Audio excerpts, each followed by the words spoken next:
Hello everyone, I am मोहित भाटिया और आज हम लोग काइनेमैटिक्स के नेक्स्ट वीडियो पर आ गए हैं। इसके पहले के वीडियो में हम लोग ने मोशन इन 1D पर काफ़ी सारी डिस्कशंस कर ली थी भाई। मोशन इन 1D के कंसेप्ट को काफ़ी तगड़ा कर लिया है और अभी तक अगर तगड़ा नहीं किया है तो पहले भाई इसको तगड़ा कर लो, क्योंकि मोशन इन 2D हम लोग शुरू करने जा रहे हैं और यहाँ पर हम लोग को 1D के कॉन्सेप्ट पर ही बेस्ड रहना पड़ेगा। ठीक है भाई, हम लोग तो रादर ये कहते हैं कि मोशन इन 2D कुछ नहीं है, बस दो 1D है, दो 1D है। मतलब अगर चैप्टर का नाम लिखा जाए मोशन इन 2D तो इसे अपने लिखते हैं 1D प्लस 1D। अब इसका मतलब क्या होता है? Motion in 2D is 1D plus 1D का मतलब क्या होता है कि भाई अगर एग्जांपल लेते हैं, एक बिल्डिंग है और इस बिल्डिंग के ऊपर से एक बॉल को इस तरह प्रोजेक्ट किया गया, ठीक? तो बॉल किस तरह का पाथ फॉलो करेगा? बॉल अपना आगे भी जाएगा, बॉल नीचे भी आएगा, बॉल आगे भी जाएगा, बॉल नीचे भी आएगा, बॉल आगे जाएगा, नीचे आएगा।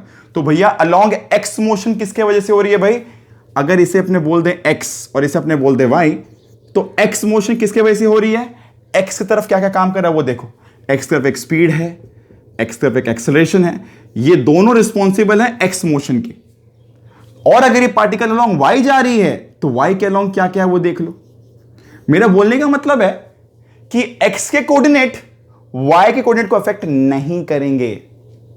अगर हम लोग शुरू करते हैं मोशन इन 2D, और मोशन इन 2D को मैंने कहा गया इज 1D प्लस 1D। अगर हम लोग कहते हैं motion in 2D is 1D plus 1D, इसका मतलब होता है कि अगर एक बॉल को इस तरह प्रोजेक्ट करते हैं, अपने इस तरह फेंकते हैं, तो यहां पर अलोंग x अगर वो बढ़ता है तो x की तरफ क्या क्या है उसे देखो। मतलब x की तरफ क्या स्पीड है वो देखो, x की तरफ क्या एक्सेलरेशन है उसे देखो, x की तरफ क्या रेस्टिव फोर्सेस काम कर रही है उसे देखो। मतलब x का मोशन y में लगने वाले स्पीड, y में लगने वाले एक्सेलरेशन की वजह से नहीं हो रहा है। बात समझ आ रहा है? फील लो आराम से। अरे भैया, अगर अपने एक बॉल को सीधा ऐसे छोड़ देते तो सीधा नीचे जाता, और उसी बॉल को अगर छोड़ते हुए धक्का मार दें तो बॉल का आगे बढ़ते हुए जाएगा नीचे। तो नीचे क्यों जा रहा है? बिकॉज नीचे ग्रेविटी काम कर रहा है। तो अलोंग वाई का मोशन हो रहा है बिकॉज ऑफ वाई वेरिएबल। पर भैया एक्स का मोशन कौन करा रहा है? एक्स के वेरिएबल। मेरा बोलने का मतलब है एक्स और वाई दोनों के वेरिएबल्स म्यूचुअली इंडिपेंडेंट होते हैं। मतलब एक्स वाले वेरिएबल वाई वालों को अफेक्ट नहीं करेंगे और वाई वाले एक्स वाले को अफेक्ट नहीं करेंगे। जैसे अगर इधर का स्पीड बढ़ रहा है, इधर की स्पीड बढ़ रही है, तो उसके वजह से इधर पे कोई असर नहीं आएगा, ये इधर की स्पीड बढ़ाएगा, ठीक है? इधर के एक्सेलरेशन इस पर कोई असर नहीं करेंगे। समझ आ रहा है कि नहीं आ रहा है? तो motion in 2D is 1D plus 1D। इसका मतलब होता है कि दोनों वेरिएबल y और x दोनों पर अलग अलग करके काम कर ले अगर, तो अपने 2D पर काम कर ली। By the way 2D motion का मतलब क्या होता है? अगर अपने बोलते हैं मोशन मतलब ऑब्वियसली समय के संग कोऑर्डिनेट चेंज हो रहे हैं, पर दो डायमेंशन के।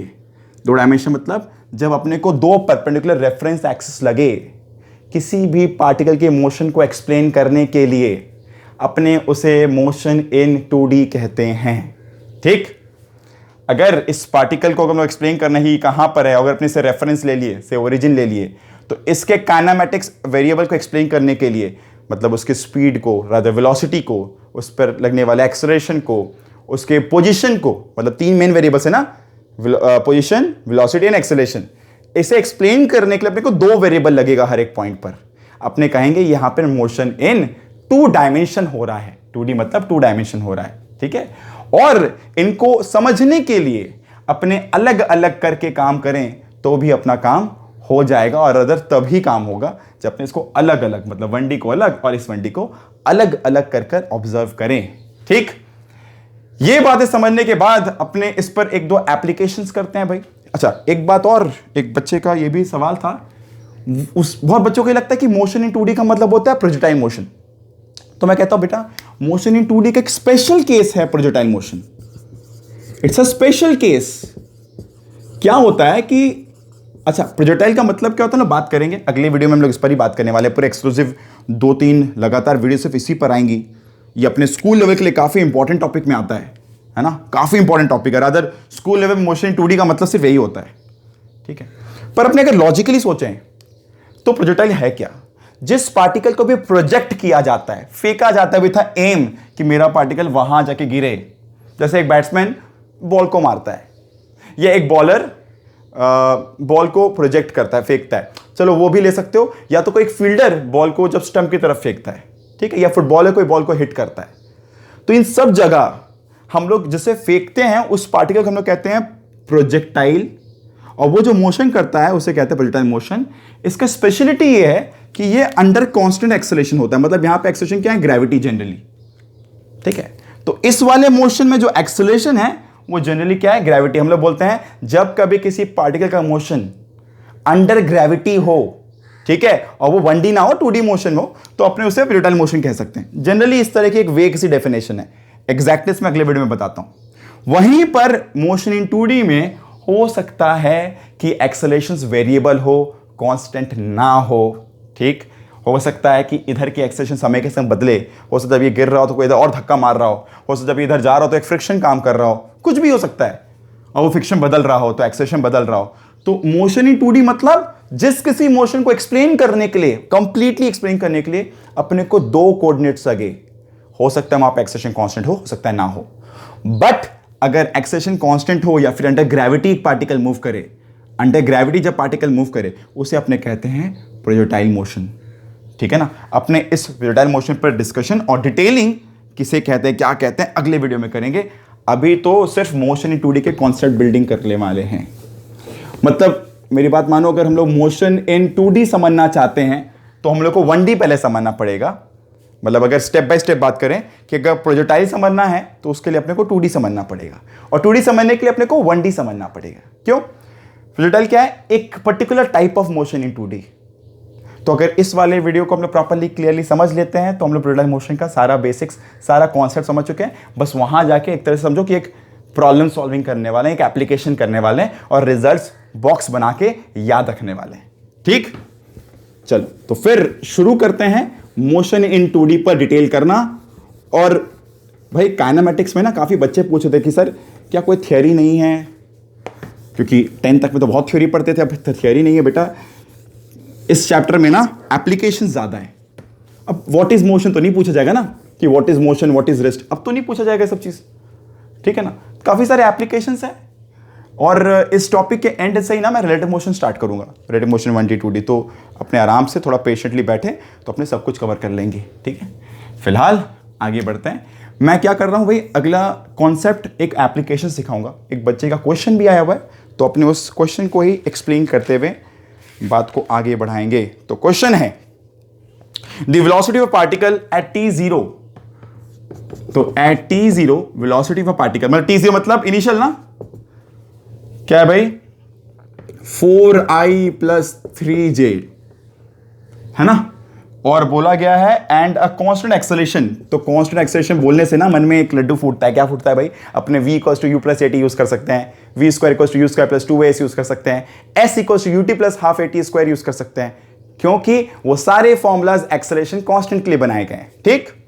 तो एक्सेलरेशन है यहां पर 6i + 4j। आगे बात करी जाए, बोला गया find the velocity and displacement, ये दोनों निकालना है कब, एट t = 2 सेकेंड्स। 2 सेकेंड पर अपने को इन दोनों को सॉल्व करके बताना है।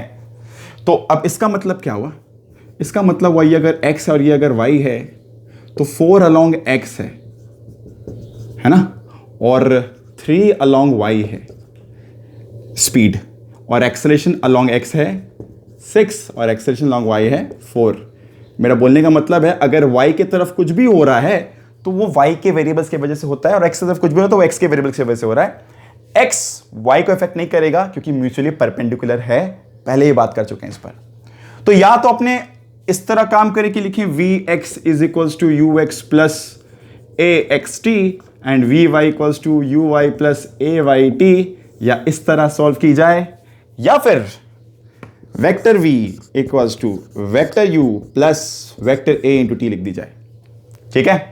ऐसे लिखना पॉसिबल है, क्योंकि मैंने पहले भी बताया था ये सारे फॉर्मूला जो देखते आ रहे हैं इसमें माथे पे वेक्टर नहीं है, ये सारे वेक्टोरियल एक्सप्रेशंस है, ये वेलोसिटीज हैं, एक्सेलरेशन है, राइट।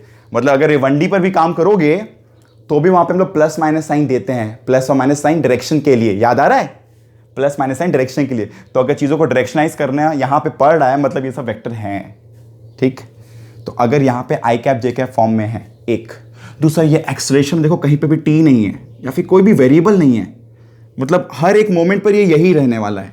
मतलब हम ये फॉर्मूला यूज़ कर सकते हैं और ये फॉर्मूला वेक्टर्स के लिए है, तो आई कैप जे कैप के साथ अगर रखा जाए तो होगा 4i प्लस 3j प्लस ये क्या है 6i प्लस 4j। टाइम क्या है भाई 2 सेकेंड, तो क्या हो जाएगा 4i plus 3j 12i plus 8j, ठीक है, इंटू करने पर। और रिजल्ट क्या आएगा, रिजल्ट आया भाई vector v equals to 16i plus 11j, that's metre पर सेकेंड। चेक कर लो भाई, एक बार चेक करो, इधर कितना स्पीड था 4 और एक्चुअली कितने 6 इंटू 2 कितना होता है 12, 80 ना, हर सेकेंड 6 मीटर पर सेकेंड स्पीड बढ़ रहा है, तो 6 into 12 plus 4 16 along x, 3 plus 4 into 8 plus 3 11। समझ आ रहा है कि नहीं आ रहा है? इस बात को समझने के बाद आगे बात करते हैं डिस्प्लेसमेंट की। तो वापस डिस्प्लेसमेंट निकालना तो क्या कर सकते हो, या तो लिखो s x equals to u x t plus half a x t square, similarly y के लिए बात करो, है ना, और फिर दोनों को लिख दो। या फिर स्ट्रेट अवे मैंने बताया था कि भाई ये सारे फॉर्मूलाज वेक्टर के लिए एप्लीकेबल है, तो U T plus half A T square इस तरह लिख सकते हैं। वेक्टर एस क्या है पता लगाना है, यू क्या है 4i plus 3j plus half, what is a, a क्या है भाई 6i plus 4j into 2 square, ठीक है ना। तो भाई सॉल्व करेंगे तो 1 2 कैंसिल हो जाएगा और बचेगा इक्वल्स टू 4, इधर क्या आएगा 6 2 12, दिख रहा है, तो हो जाएगा 20i, 4 2 8 प्लस 3 11j। अगर मैंने कोई गलती नहीं की तो भाई आंसर आ चुका है, ठीक है ना। 6 2 12, 4 2 8, 8 प्लस 3 12 प्लस 4, 12 प्लस 4 ना तो 16 होगा। ut यहाँ पे 2 मिस हो गया, वही बोल रहा मैं गलती कहाँ हो गई, तो यहाँ पे क्या होगा 2 से फिर ये 8 प्लस 12 23 की आया, 6 प्लस 8 6 प्लस 8 14j, ठीक है। मैंने यहाँ पे टी नहीं पुट किया था, t2 होगा ना यहाँ पे, तो 2 4 8 और 3 6, तो यहाँ पे सॉल्व कर लेंगे, ठीक। आगे बात करते हैं और नेक्स्ट क्वेश्चन पे चलते हैं। ये एक बच्चे का भाई डाउट था, तो भाई मोशन इन 2D हुआ, पर एक तरह से देखा जाए तो आई वाली चीज अलग है अपना, देखा जाए देखो भाई आई वाली चीज अपने अलग इकट्ठा हुई है, जे वाली चीज अपने अलग इकट्ठा हुई है। कोई पूछे वेक्टर एस का मैग्नीट्यूड बताने तो क्या करोगे, √20 स्क्वायर प्लस 14 स्क्वायर कर दोगे। कोई पूछे वेक्टर वी का मैग्नीट्यूड निकालने तो क्या √16 स्क्वायर प्लस 11 स्क्वायर कर दोगे। बट ये ज्यादा इफेक्टिव लगता है मुझे, 16 अलॉन्ग एक्स है, 11 अलॉन्ग वाई है ना, आराम से। तो motion in 2D is 1D plus 1D, motion in 2D is 1D plus 1D। अलग अलग करके इंडिविजुअलिटी लेकर काम की जाए तो चीजें काफी आसानी से होती रहेगी, ठीक है। Let's then move with our next question. और अगले क्वेश्चन में हम लोग एक और कॉन्सेप्ट को एक्सप्लोर करेंगे। मैंने जैसे बताया भाई अभी भी बस इतना है कि मोशन इन 2D का मतलब होता है कि 2 वेरिएबल लगेंगे, 2 कोऑर्डिनेट एक्सिस लगेंगे चीजों को एक्सप्लेन करने के लिए। तो क्या करो, इंडिविजुअली काम करो, मतलब एक वेरिएबल का असर, मतलब एक्स वाले का असर वाई पर नहीं जाए और वाई वाले का असर एक्स पर ना जाए, बस, ठीक है। अब जो चीज तुम सीखो ना 1D में वो सारी चीजें कर सकते हो सकता है तुम्हारे 2D में एक्सेलरेशन वेरिएबल हो सकता है 2D में तुम्हारा एक्सेलरेशन कांस्टेंट हो, पर जैसे 1D पे कांस्टेंट और 1D पे वेरिएबल क्लिक किए थे वैसे 2D में कर सकते हो। बस 2D इज 1D अलग और 1D अलग, ठीक। क्वेश्चन लेते हैं। A bomber is moving horizontally at a speed v1 equals to 72 metre पर second at a height of 103 metre, ठीक है। तो मैंने बताया था प्रॉब्लम को हमेशा ड्रॉ करना होता है, इमेज बनाओ, लास्ट वाले वीडियो में बताया था ना, इमेज बनाना है। तो भाई यहां पर एक बॉम्बर है, मतलब कोई प्लेन है जो बॉम्ब ड्रॉप करता है, और ये करीबन 103 मीटर की ऊंचाई पर उड़ाई जा रही है भाई यहां से, और इसका स्पीड है 72 मीटर पर सेकेंड, जैसा हम लोग ने पढ़ा, ठीक है। ऑब्वियसली किसी पे गिराना होगा इस बॉम्ब को। देखते हैं क्या है। An enemy tank is moving horizontally, तो हॉराइजॉन्टली ये y हुआ तो ये x बोल सकते हैं, है ना। ये अगर y है तो ये x है। क्वेश्चन पढ़ते हैं आगे पहले। तो an enemy tank is moving horizontally with constant speed At the instant the bomb is released, a tank is at a distance x naught from the origin. Origin is directly below a bomber at an instant of release of the bomb. ठीक है. Assuming the tank to be 3 meter high, find the velocity and time of flight of the bomb. तो सारी बातें. यहाँ पर एक tank है जो इस ओरिजिन से x नॉट की दूरी पे, x नॉट क्या बताया गया, क्या बोला गया, enemy tank at the instant bomb is release, a tank is at a distance x naught 125 metre from origin. तो ये x नॉट बता दिया गया है, x नॉट है 125 मीटर, काफ़ी बड़ी डिस्टेंस है भाई. इस टैंक का हाइट बताया गया 3 मीटर, मतलब समझ आ रहा है, ये 103 में 3 हट जाएगा तो 100 मीटर कवर करना है बॉम्ब को सिर्फ. ठीक है. क्वेश्चन है ये स्पीड है कुछ, ये अगर v1 है तो ये कोई v2 है, अपने को ये v2 बताना है और बताना है कि कितने देर में ये आके नीचे हिट करेगा. इसका टाइम ऑफ फ्लाइट, जो बॉम्ब नीचे पहुंचेगा ना उसका टाइम ऑफ फ्लाइट. क्वेश्चन वापस पूरा पढ़ते हैं. A bomber is moving horizontally at a speed 72 metre पर second at a height of 103 meter. An enemy tank is moving horizontally with a constant speed. At the instant the bomb is released, a tank is at a distance x naught from the origin. Right? This is 125 meter from origin. Origin is directly below the bomber at the instant of release of the bomb. Assuming the tank to be 3 meter high, this is 3 meter high. Find the velocity of the tank and the time of flight. तो इसको v2, इसको v1 नाम दिया गया है. Solve करना है. ठीक है. तो देखो भाई, ना ये चुप रहेगा, ये भी मूव कर रहा है, और द मोमेंट बॉम्ब रिलीज होगा, कुछ बातें पहले तो आपने ड्रॉ इमेज बना लिए थे. स्टेप 1 सारे गिवन लिख चुके हैं. स्टेप 2 क्वेश्चन लिख लिए हैं. स्टेप 3 रिलेटेड फॉर्मूलाज क्या होंगे और रिलेटेड कॉन्सेप्ट्स क्या हैं. यहाँ पर हम लोग यहाँ पर motion in 2D equals to 1D plus 1D use करने वाले हैं. और ऐसा क्यों, उसको समझो पहले.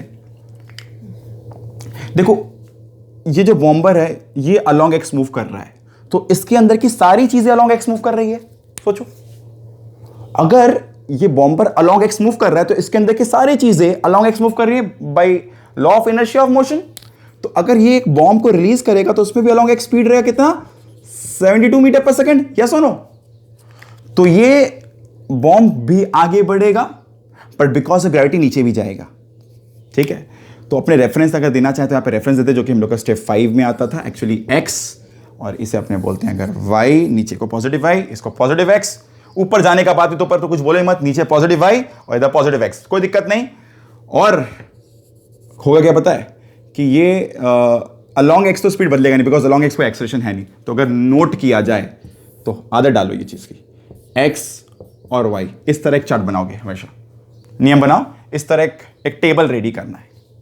सारे x के वेरिएबल्स इधर नोट करो और सारे y की तरफ क्या क्या गिवन है, क्या क्या पूछे जा रहे हैं वो इधर नोट करो. तो x की तरफ क्या स्पीड है बॉम्ब के, 72 मीटर पर सेकेंड. ये तो समझ के करना, ठीक है ना, दिया हुआ है. किसे ux बोलें किसे uy बोलें, ये समझना.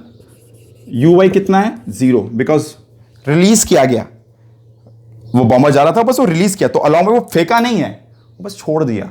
तो ग्रेविटी में उसे खींच रही है नीचे, कोई फेंका नहीं है उसे, दम ला के नहीं फेंकी हो, बस रिलीज की हो, तो बस नीचे जी की वजह से जाएगा. आगे जा रहा है बिकॉज ऑफ क्योंकि वो आगे बढ़ा था, उसमें इनर्शिया आ गया था. अलोंग एक्स क्या है, कोई एक्सेलरेशन है, बिकॉज अलोंग एक्स जनरली मान के चलते हैं यहाँ पे कोई एयर फ्रिक्शन नहीं है हम लोग के लेवल पर, जब तक क्वेश्चन में गिवन ना हो, कोई एयर रेजिस्टेंस नहीं है ना. तो ए एक्स 0 लेंगे, ए वाई यहाँ पे जी है. ठीक है, नीचे तरफ ग्रेविटी. आई होप सब लोग क्लियर होंगे भाई. हम लोग एयर फ्रिक्शन एयर रेजिस्टेंस सबको नेगलेक्ट कर रहे हैं, सिर्फ ग्रेविटी एज्यूम कर रहे हैं सराउंडिंग में जो है फोर्स. एस एक्स, अब ये समझो क्या है. तो एस एक्स क्या है, तो देखो भाई इस बॉम्ब को क्या करना है, इसे हिट करना है. तो ऑब्वियसली ये भी तो मूव कर रहा है ना. लॉजिकली बोलो तो ये इधर जाके, जब ये नीचे जा रहा है, ये आगे बढ़ रहा है, नीचे जा रहा है तो आगे बढ़ रहा है, तो हिट कब करेगा, कुछ ऐसा केस होगा ये इधर जाके ऐसे हिट करेगा, है ना. ये आगे बढ़ा नीचे जा रहा है, आगे बढ़ा नीचे जा रहा है, आगे बढ़ा नीचे जा रहा है, और ये भी मूव कर रहा है, तो कहीं यहां जाके हिट होगा. ठीक है. तो what is S x, 125 plus जितना ये डिस्टेंस कवर किया, तो लिख सकते हैं 125 प्लस, लॉजिक समझना, ये 125 प्लस जितना ये टैंकर डिस्टेंस कवर किया, और टैंकर कितना कवर किया होगा, मान लेते हैं कोई v2 इंटू टाइम, हालांकि दोनों वेरिएबल है मेरे लिए, है ना। डिस्टेंस क्या होता है, speed into time, speed into time, because acceleration constant होगा ना, यूनिफॉर्म स्पीड से जा रहा है, बोला गया क्वेश्चन में। हाउ अबाउट एस वाई क्या है, 100। अगर आप लोग इस चीज को नहीं समझ पा रहे तो अभी इसके लिए छोड़ दो, पर यहां तो हो गया। ये कितना लॉन्ग भाई, इस बॉम्ब को कितना ट्रेवल करना है लॉन्ग भाई, 100 ना, बिकॉज ये 3 मीटर है, कितना ट्रेवल करना है लॉन्ग भाई, 100। तो motion in 2D is 1D plus 1D, कितना ट्रेवल करना है 100, और कितना लॉन्ग एक्स जाना है वो अभी अपने को नहीं पता, पर दोनों में एक चीज कॉमन है, वो क्या है, टाइम। दोनों मोशन एक साथ हो रहा है। इस तरीके से हर क्वेश्चन के लिए हम एक टेबल रेडी करेंगे, इसे मार्क करो भाई। हर क्वेश्चन, हर डेरिवेशन, आने वाले वीडियो में जो डेरिवेशन करेंगे उसमें भी हम लोग ये सब टेबल यूज करने वाले हैं, तो एक टेबल रेडी करना सीखो, ठीक है। और क्योंकि यहाँ पे एक्सेलरेशन कांस्टेंट है तो हम लोग क्या यूज कर सकते हैं, हम लोग वो सारे formulas s equals to ut plus half t square, v equals to u plus at, v square equals to u square plus 2s use कर सकते हैं, क्योंकि एक्सेलरेशन कांस्टेंट है। तो x के लिए अलग, y के लिए अलग, पर पहले कौन सा करोगे, y करोगे। क्यों, यहां पे 3 नोन है, यहां पे 2 नोन है। कोई भी इक्वेशन देखना वहां पे 4 वेरिएबल होता है, s u t, जैसे एग्जांपल हो s u t half at square, तो वहां पे 4 वेरिएबल थे, है ना, v नहीं था, और 3 पता है अगर, तो चौथा मिल जाएगा। तो लगाते हैं s y equals to u y t plus half a y t square. तो भाई एस वाई है 100, यू वाई है 0, ये है लगभग, मान के चलते हैं जी को 10, जनरली जब ना कुछ पता हो तो 10 लेते हैं। अगर क्वेश्चन में ना कुछ डेसिमल वाले टर्म्स ना हो ना तो अपने जी को 10 ही लेते हैं, मतलब दिख ही रहा है 100 10 से कैंसिल इजीली होगा, तो ऐसे टर्म ही लिए जाते हैं। तो टी कितना हो गया, √20 दिख रहा है, 2 इंटू 10 √20। अच्छा, √20 इज ऑलमोस्ट 4.5 सेकेंड्स, ठीक है, 4.5 सेकेंड्स। तो बात आई भाई, इतने देर में ये नीचे पहुंच जाएगा, तो अपना फर्स्ट पार्ट आंसर भी हो गया एक तरह से। √20 इज लाइक 4.5, √20 लगभग 4.5, 16 और 25 के बीच में लगभग 4.5, लगभग 4.5। तब बात आती कि V2 कितनी होगी भाई, V2 कैसे निकालोगे। देखो, अब इतने ही देर में, इतने ही टाइम में ये भी यहां से तक मूव किया और ये यहां से इधर की तरफ। तो देखो, लिख सकते हैं, दिमाग लगा के लिखना, बॉम्ब का जो डिस्टेंस कवरिंग है इज व्हाट, टैंकर का डिस्टेंस प्लस 125 मीटर, यस और नो। बॉम्ब कितना डिस्टेंस कवर किया, ये बॉम्ब क्या किया, ये यहां से यहां तक पहुंचा ना, तो अलोंग एक्स कितना गया, 125 प्लस जितना ये टैंकर कवर किया। तो distance travelled by bomb is what, 72 into time, what is this, 4.5 plus st कितना है, सॉरी, इक्वल्स टू st कितना है, velocity of the tanker into 4.5 plus 125। यहां से जो आएगा V2 सॉल्व कर लोगे, समझ आ रहा है। 72 इंटू 4.5 कितना आता है देख लो, 125, इधर माइनस करोगे बाई 4.5 कर दोगे। मैं लिख देता हूं यहां पे भाई, 72 इंटू 4.5 माइनस 125 बाई 4.5, ये सॉल्व कर दो, अपना V2 भी आ जाएगा, यहां पुट कर देना, ठीक है। तो लर्निंग क्या है यहां पे, motion in 2D is 1D plus 1D। काफी सिंपल और क्रिस्प रखो लॉजिक को, कॉन्सेप्ट को। जब कभी अगर पार्टिकल इस तरफ मूव कर रहा है तो वो सिर्फ इस वेरिएबल की वजह से, और इधर का मोशन इधर के वेरिएबल की वजह से, और दोनों में एक ही चीज कॉमन है, वो है टाइम। सॉल्विंग करते वक्त क्या देखोगे, किधर एक्स या वाई में किधर नोन ज्यादा है। जैसे यहां पे 3 नोन है, और देखो कोई भी 3 नोन पता होगा ना अपने को, अगर कोई भी काइनेमेटिक्स में कोई भी एक कंपोनेंट के लॉन्ग, अपने बाकी 2 निकाल लेंगे। देखो 5 वेरिएबल अगर गिना जाए तो क्या क्या है, generally u, v, a, t और s। अगर कोई 3 पता है तो बाकी 2 निकालना आसान है। और हमेशा क्वेश्चन को जो स्टार्ट कर रहे हैं ना, जैसे मैंने बताया था, पहले इमेज ड्रॉ किए, है ना, सारे गिवन मार्क किए, सारे क्वेश्चन मार्क किए, फिर रिलेटेड कॉन्सेप्ट्स ऑफ फॉर्मूला को रिकॉल किया हम लोग ने कि भाई यहाँ पे 2D का कॉन्सेप्ट लगेगा, अच्छा, और ये सब फॉर्मूला एप्लीकेबल है क्योंकि एक्सेशन कांस्टेंट है, अच्छा, और साथ ही साथ या उसके अगले स्टेप में रेफरेंस देते गए, और फिर अपने सबको अप्लाई किए, सॉल्व करके आंसर और रिजल्ट निकाल लिए, ठीक है।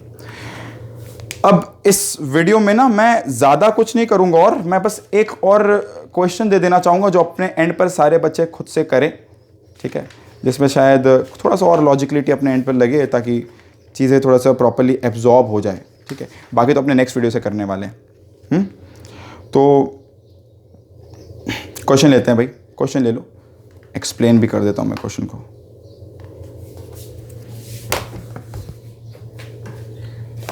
क्या है ना कि अगर ये वाले प्रॉब्लम को समझ गए ना, अपने मैक्सिमम 2D के प्रॉब्लम समझ गए, ठीक है ना, ये टेबल रेडी करना सीख जाओ। और ये बता रहा हूँ भाई, मैं ये टेबल जो सीख रहे हो ना, ये क्लास 12 में बहुत भयंकर रूप में काम में आएगा। इलेक्ट्रोस्टैटिक्स से पढ़ते हो ना, वहाँ मोशन और चार्ज पार्टिकल पे क्वेश्चन आता है। जब कभी कोई चैप्टर पढ़ोगे जहाँ मोशन की बात होगी ना, तो जनरली मोशन इन 1D तो होता है, पर मोशन इन 2D भी काफ़ी ज़्यादा होता है।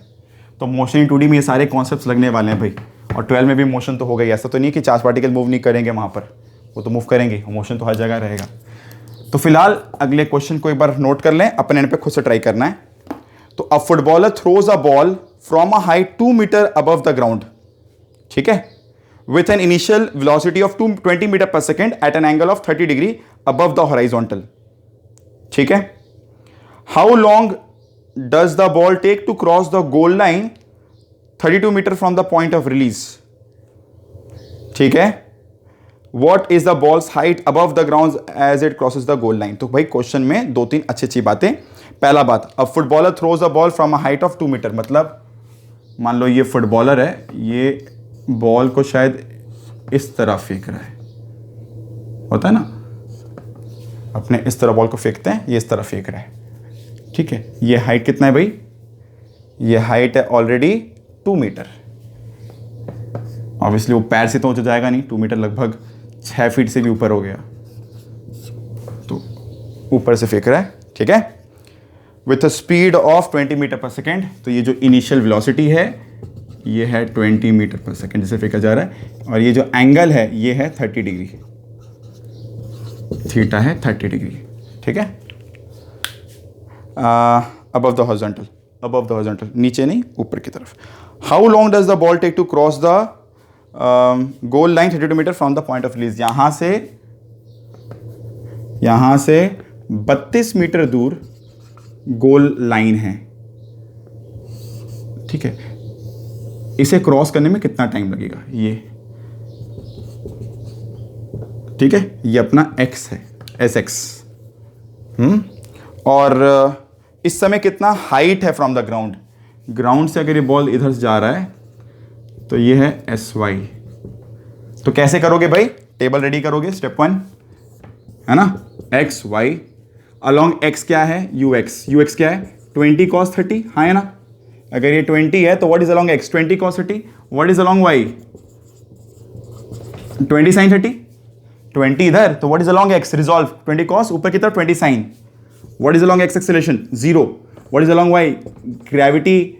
अगर अब ऊपर को बोल रहे हो y पॉजिटिव और इसको बोलते हैं पॉजिटिव x, तो नीचे को बोलोगे नेगेटिव y, तो यहाँ पे -g होगा, तो यहाँ लिखेंगे -g। अपने को SY बताना है, SX बता दिया गया इस बार 32 मीटर, और दोनों में क्या चीज़ कॉमन है, टाइम। तो इस बार इसे पहले सॉल्व करेंगे और इसे बाद में। और याद रखो हम लोग अभी यहाँ से सारे चीज़ों को नाप रहे हैं, ये अपना रेफरेंस लिए हैं, तो अपना जो भी SY आएगा उसमें +2 मीटर कर दोगे। समझ आ रहा कि नहीं आ रहा है, ये अपने रेफरेंस ले लिया, अगर ये रेफरेंस ले लिए और ऊपर को +y यहाँ से बोल रहे हैं, ये y स्टार्ट हुआ और ये x हो गया, तो इससे ऊपर ये लेंथ अपना आंसर में आएगा SY का, +2 कर दोगे तो पूरा ग्राउंड से हाइट आ जाएगा, ठीक है। तो पहले ये क्वेश्चन यूज करोगे, फॉर्मूला कौन सा, S = d + ½ square, because acceleration constant है, एंड देन फिर ये वाला, ठीक है। तो भाई इस तरह खुद को सॉल्विंग और करवाओ, और खुद को और कॉन्सेप्ट बिल्डिंग करवाओ, खुद की बैठ के चीज़ों को विजुलाइज करो, अपने आसपास होने वाली चीज़ों को देखो और रियलाइज करो कि motion in 2D is 1D + 1D। चीज़ों को ब्रेक करके देखोगे अगर, तो चीज़ें बहुत अच्छा इमेज बनाएंगी दिमाग में, ठीक है। हम लोग यहीं से कॉन्सेप्ट को और आगे स्ट्रेच करने वाले हैं, मोशन इन 2D पर डेरिवेशंस करेंगे, प्रोजेक्टाइल मोशन पर, ठीक है, अगले वाले वीडियो पे। अपने एंड पर प्रॉब्लम सॉल्विंग करना हो तो HC वर्मा से 31 नंबर के बाद से ट्राई कर सकते हो। ये बात और है, कहीं कहीं पर रिजल्ट्स वाले क्वेश्चंस हैं जिसे शायद मेरे नेक्स्ट वीडियो के बाद से ज़्यादा आराम से कर पाओगे, बट इस तरह के जहां पर कोई फॉर्मूला नहीं, जहां पे सिर्फ कॉन्सेप्ट्स लगना है, जैसे ये सब क्वेश्चंस में कॉन्सेप्चुअली करना ज़्यादा सही रहता है, ये वाले तो आराम से कर सकते हो। तो वहाँ पे काफ़ी सारे ऐसे भी क्वेश्चन दिखेंगे। तो 31 से लेके 45 तक एक्चुअली सारे 2D पर बेस्ड है, उसके बाद रिलेटिव मोशन पे बेस्ड क्वेश्चन है, ठीक है। तो वो करो आराम से जो भी किताब एक सॉल्व करते हो, अगर अरिहंत की सॉल्व करते हो तो अरिहंत, सेंगेज करते हो तो सेंगेज, जो भी किताब सॉल्व करते हो उससे भी क्वेश्चंस देखने लग जाओ, कम से कम कॉन्सेप्ट एप्लीकेशन करने लग जाओ, ठीक है। This much on this video, keep watching, keep studying, feel लेके एकदम बढ़िया से पढ़ते रहो, ठीक है। Bye bye.